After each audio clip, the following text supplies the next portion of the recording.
Vote পাখি অমিত শাহ আবার বাংলায়। দিল্লি থেকে উড়ে এসে মিথ্যে পরিসংখ্যানের ঝুলি নিয়ে হাজির হয়েছিলেন তিনি। চলুন দেখে নিই অমিত বাবুর ভাঁওতাবাজির কিছু নমুনা। नरेंद्र मोदी जी ने इस देश के 80 करोड़ गरीबों के ढेर सारे काम किए।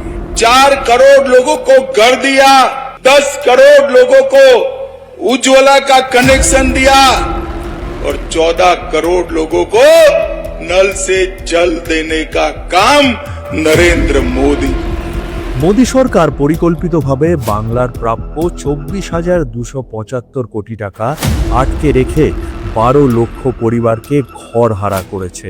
অথচ রাজ্য সরকার নিজস্ব তহবিল থেকে 38,400 কোটি টাকা খরচ করে বাংলার বাড়ি প্রকল্পে 32 লক্ষ পরিবারকে ঘর দিয়েছে।